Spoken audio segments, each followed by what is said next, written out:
we're going to get into a little more depth and science now in the Carifree product. Chris, I'm here with Chris Moriarty of Carifree. Chris, thanks so much for being with us. No problem. Thank you again. I appreciate it. Okay, Chris. Well, now we've got the initial video with an overview. Now we're going to get into a little more in-depth for those who want it on the science and the technology here. Why don't you go ahead and tell us about it? And it's one of those things sometimes I even have to hold myself back, because I'm one of those people who often makes the mistake that patients and offices are going to get excited about the things I get excited about. And for me, it's the details. You know, it's the chemistry, it's the formulations, because that's truly what makes this different. Sure. Carifree as a company did absolutely everything in our power to do this right. Going through academic institutions, opinion leaders, we wanted everyone to put this thing through the ringer before we treated patient one. Right. So there's a bit of an evolution. I'm going to start with the technology. We started where a lot of other folks did, heavy focused on strep mutans and lactobacillus, being the two big name guys that were causing all the destruction. Right. Well, that certainly suited us well for a while, but then all of a sudden the science caught up. We now know that there's about 32 different types of bacteria that in and of themselves can cause cavitation. Right. Now it gets even more complex, because we actually know now that bacteria are very predisposed to specific locations in the mouth based on species. So really, I didn't know that. well, and then a lot of folks didn't, and that actually led to some inconsistency in treatment. Let's take strep mutans, for example. You really only find strep mutans living on the occlusal surfaces, living in those pits and fissures. And naturally, they're certainly problematic. They do cause a lot of destruction, but that also means that if you've got a flat spot lesion anywhere, something else is causing that. So the one thing we wanted to avoid above all was inconsistency in outcome. Meaning it's the worst thing in the world. It's almost worse than doing nothing, where it works really well for this patient but not another. It works really well in this area of the mouth but not another. And one of the amazing things is you guarantee, I mean, you know that you can get them down where you want them to get. Absolutely. Below this 1% level.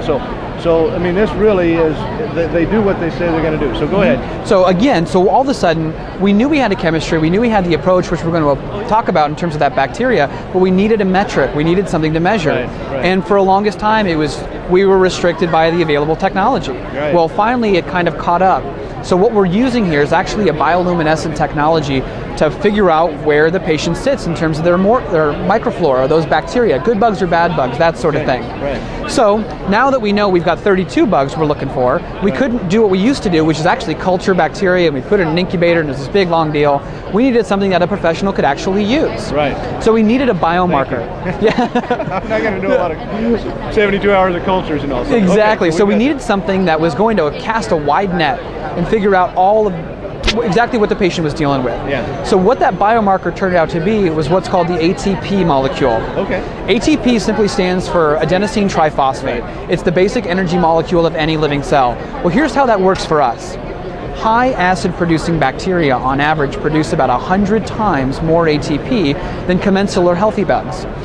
So basically that's what we need to check for. Because if you want to think about it in its simplest terms from a Carifree perspective, as a bacteria, I don't care what your name is. I don't care who you are. I only care if you're producing acid. And if you are, we're going to be able to find you. And you're no good. And you were telling me that bacteria that we thought were good, now we know, just recently, they can convert into acid-producing bacteria. Right. This was, in terms of the science, you only get a few what I call light bulb moments in your life. And this was actually coming from a couple of researchers out of Japan, Takahashi and Naived, about 2008. So it's very, very recent. Very current. Well, what we found is that bacterial behavior is going to be ultimately driven by the environment in your mouth, specifically the pH of your environment. Where if you took what we mentioned, a bacteria called Strep gordonii, this used to be the gold standard in terms of healthy bugs. Well, what we were able to discover and realize is that in the wrong environment, a low pH environment, Strep gordonii will actually shift and evolve in under 20 minutes and become a high acid producer, producing just as much acid as any of the guys we knew about, but you never heard anybody talking about that because we didn't know. The science just hadn't caught up. So this device will tell us which one that they're producing the absolutely. So we'll be able to pick out, no matter who they are, we'll be able to find them with this. So what are we going to do then? So once we realize that the patient's not where we want him to be, they become a candidate for the treatment. So as we mentioned earlier, you can see it very clearly on that device that they need help. Absolutely. Check mark that they're good or an X that they're bad. If they get that X, we just tell the patient something very simple. We just say, you know what?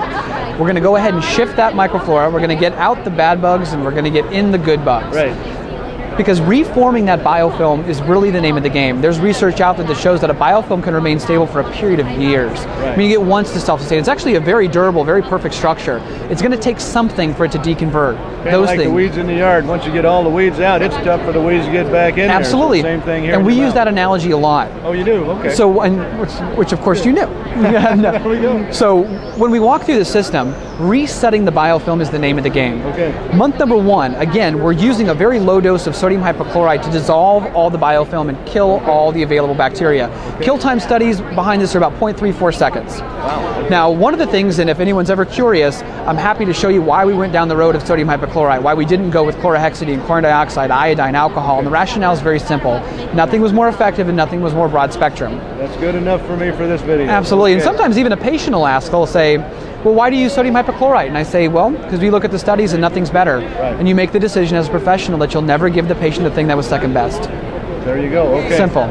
So, once we've wiped them out, once we've cleaned everything out, this, what basically boils down to a pH therapy, a xylitol therapy, and a little bit of remineralization. Xylitol, okay. Exactly. And xylitol, of course, is one of the newer things in the dental How arsenal. long have you, I'm hearing more and more about xylitol. When did this come about that this was a wonderful thing? It's actually, it's an interesting evolution. Xylitol was discovered decades ago when actually being used as a sugar substitute during wars. They would extract it from birch trees. The only problem was that the refinement was fairly cumbersome, and so it made it very, very expensive.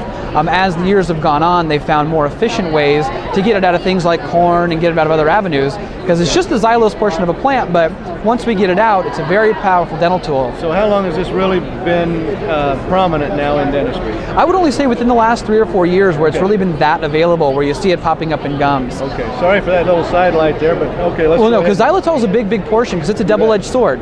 Because xylitol works really, really well, but you need quite a lot of it, between 6 and 11 grams every single day for it to be truly and you were telling therapeutic. me it's not the percentage or anything like that. You need the Grams. number of grams. You need to know So how many grams. People are talking percentages of xylitol or things like that. That's not the big deal. It's the number of grams that you're getting per day of Absolutely. xylitol. So one of the things that we did first and foremost is we fortified the rinses to the point where they're getting 3 grams per swish. Okay. So using it twice a day, they're already hitting at least the low end of that. So they do chew some gum and do the other things. We're going to be really healthy and we're going to be right within that range, which is wonderful. 8 to 10 grams is what they need. Okay. Exactly. So the xylitol is certainly going to do its part in helping control the bacteria. Right. But remember what we just mentioned with Strep gordonii, the shifts, the conversions, those good bugs going bad. Any one of those bacteria can undergo about 84 genetic mutations, we found out. Wow. So preventing that is the big part. That's often what makes the difference between you and me. Where we could even be in the same household, we could be in the same dietary habits, but ultimately at the end of the day, we're different. Our body chemistry is going to drive this bacteria a little bit differently. So we need to do something to control that. Okay. So a heavy part of what we do is a pH therapy. Because when we looked at all the overarching things that could ultimately drive whether or not those good bugs were going to go bad, it was pH, pH, pH. Okay. And we're going to do a short little video after this one on that. That's very interesting. But let's go ahead here. Yeah, absolutely. So again, we're trying not to just kill bacteria. We need to reform that biofilm. You bet. Because we need those matrices to come back. Right. Because when these things develop, they're multi-levels, they're multi-tiers, but we need that durability. And of course, once we've established that, then it goes back to the piece of technology. So that's how we're going to track the patients long term. Right, then you go back to the technology at 3-month interval to test them again, make sure that they're where you want them. If not, you get them back on this for another month. I think you had one patient that actually needed 3 months treatment. That's true. But out of many, many, many patients. Because when you think about the infection itself that's causing this decay, I almost equate it to like a fire. And some patients, they just have a bigger fire, and if this is your bucket of water, sometimes it's going to take 2 buckets. Makes sense. Yeah, and one time it has taken 3, but again, it's very, very effective, and we will achieve our goal, and we always have. Okay, great. What else would you like to tell us then to wrap this up here? Well, it's one of those things where we really rely heavily on the training program that we put together with it. Right. Only about 30% of it's on the science, because while it's important for us to know that in a professional sense, that's not what you're going to talk to the patients about. Right. So really what we've done is condense it into a 3 to 5 minutes, start to finish, risk assessment, treatment, and of course that patient understanding is paramount. And on the back of this kit, by the way, that the patient gets, it's right there what they're supposed to do month 1, month 2, month 3. It's just very simple right there. Absolutely. Anything else, Chris? No, I think that's it in a nutshell. All right, Chris, thank you so much. I'll thank you again. Appreciate it. Great.